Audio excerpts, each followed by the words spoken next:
Hey, welcome back, options traders. And in this video, I'm actually going to do it the first of a two-part series. And I have another follow-on video that's going to be called Should You Leg Into a Covered Call? And that could really apply to any strategy, whether you're doing diagonal spreads, calendar spreads. A lot of people want to wait, and they'll say, well, the stock is at 100 right now, and if I buy it, but if I wait for a little bit and then sell this call, I can get more money for the call. And they don't realize that there are two very big costs of waiting. It's not saying it's bad, but you've got to be aware of these costs. So let's start with this one. Let's find out what the two costs of waiting are, and then we'll find out if you should leg into covered calls. So before we get started, as always, please click like. Definitely seeing a difference. It's going a long way into promoting the channel and is very much appreciated. So for this video, this is the question that we're trying to address. Should you, let's say, buy shares, but wait to sell a call? Now, once again, you could apply this to anything. I could change this to, should you buy an option and wait to sell another call against it? But I'm just going to be using shares just to make it a little easier to follow. But the reason that people have this thought is they'll say, well, if the stock rises, you can get a capital gain, and then you'll also receive more money for the option. And I'm so confident that this stock is going up. You know, this option's only 75 cents or $1. Let me wait for a little bit, and maybe I can get $1.50 or $2 out of it. And so we're trying to figure out what are the costs of this decision. Well, the first cost that you need to be aware of, your first cost of waiting, is that your cost of shares, or the option if that's what you're buying, is the current market price. Now, I have cost in quotes here because it might not be an actual cost, an actual outlay, what we call an explicit cost, but it's an implicit cost. It still is one that you have to be aware of. I've talked about this before in previous videos, what we call mark to market or marking to market. That just simply means you are marking your positions to the current market price. And there's a reason that we do that, because that is really the amount that you have at risk. Why? Well, you could choose to sell the shares at the current market price, but if you choose to hold, you're saying, no, I don't want to close it and get the current market price, and therefore you're putting the current market price at risk. So that's why you have to always say, this is the cost. So remember, it doesn't matter if your rich uncle left you $1 million worth of stock. You shouldn't say that you have no cost into it if you are putting that into a covered call. It's now at risk. You could have sold it and converted it to cash where it has no risk. So this is why, again, I've got cost in quotes. It's what we call an implicit cost. But to make good financial decisions, and especially risk decisions, you have to realize that is the value of your shares at that moment. So that's the first cost that people overlook, is that as that stock price is rising, your implicit cost is also rising. So that's the first cost of waiting. What's the second?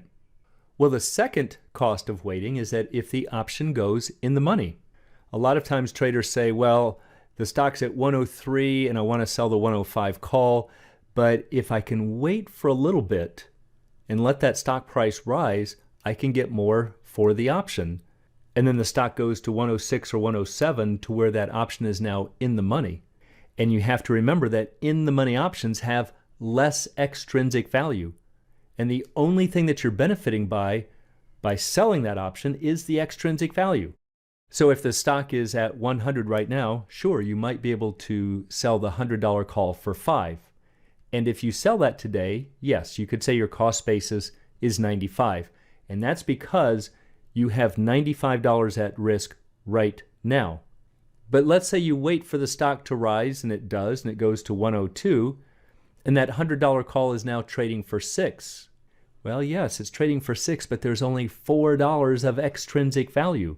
So should you say that your cost basis is 94? Should you say that you spent 100 for the stock and you sold the option for $6, and therefore you've got $94 into it? See, if you do that and you get assigned at 100, it makes it look like you received $6. Looks like you received a return of $6 for a cost basis of 94, and that's not what happened. Because this is an in-the-money option, you have sold off some intrinsic value. So how should you see the cost? Well, if the stock is at 102, you should see your cost. Again, it's an implicit cost of 102. And if you sell the option for 6, we can subtract that off and say that your implicit cost is 96. And so therefore, if you get assigned and sell for 100, you've earned 4, exactly the extrinsic value. We could also look at it another way. If you wanted to use the actual explicit cost of 100, you would have to subtract out the $4 of extrinsic value.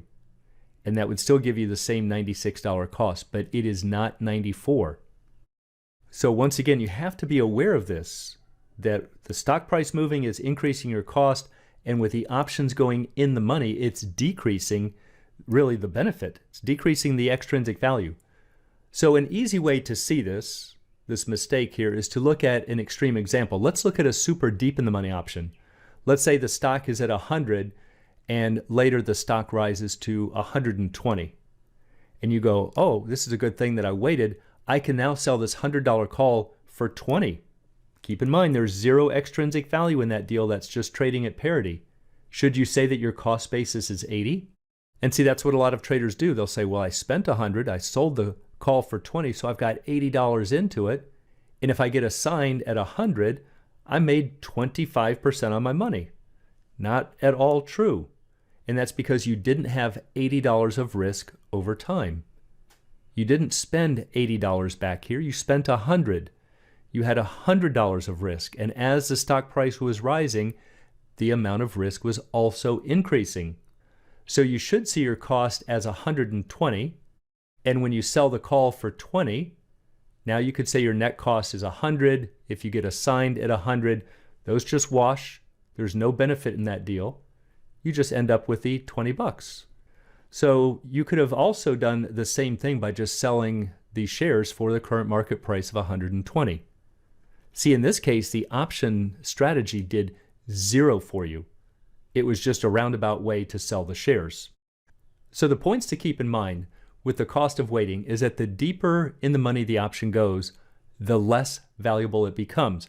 Now, it is true in total price it's becoming more valuable, but the value to you as the writer is the extrinsic value, and the extrinsic value is declining, and that's what sets up the misperception for new traders. They see the total value of the option going up, but a lot of that is now intrinsic value once it's in the money. So if the stock's value is rising, what happens is that your cost is rising, but your benefit is declining.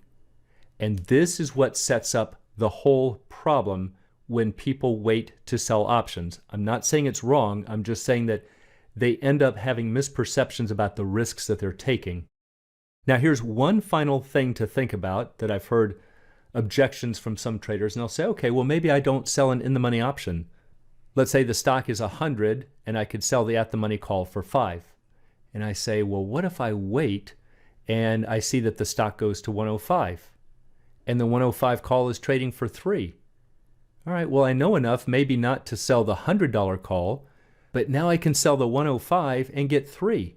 Now I've got this $5 capital gain and I've got the $3. There's $8 there, and therefore it paid for me to wait. Not necessarily. Take a look at this. Back here when you put this strategy on, you had $100 at risk. And, yep, got lucky, the stock price did go up and you could sell the 105 call for 3.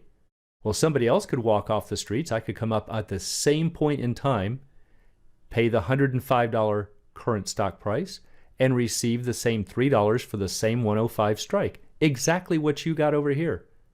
It's just that I didn't have to pay 100 back here. So it's really a completely separate strategy. It's not aiding in your ability to write the calls. If you want to take the risk and hope that the stock goes from 100 to 105, that's fine, do so. But you shouldn't do it to say that I'm going to enhance this covered call. Because again, at this point in time, you could do exactly the same thing without this risk back here. So yes, I know it can get a little tricky and a little confusing, but the things to keep in mind is that as the stock price rises, your implicit cost or your implicit risk is rising. Doesn't matter if that's maybe not what you paid for it, but it's what you have at risk. And the second point is that as you're waiting for that option to become more valuable, if it goes in the money, you're actually becoming worse off financially speaking. So keep those points in mind, and then we'll address the specific risks of a covered call when people say, should I wait before legging into a covered call? And for anyone who'd like to learn more about the art and science of options trading, please check out the Alpha Trader course, Strategy Lab, and a technical analysis course. It's all at optionsatoz.com. Also, please join us on the YouTube channel, Options A to Z's Facebook trading group, and you can find a link in the description below.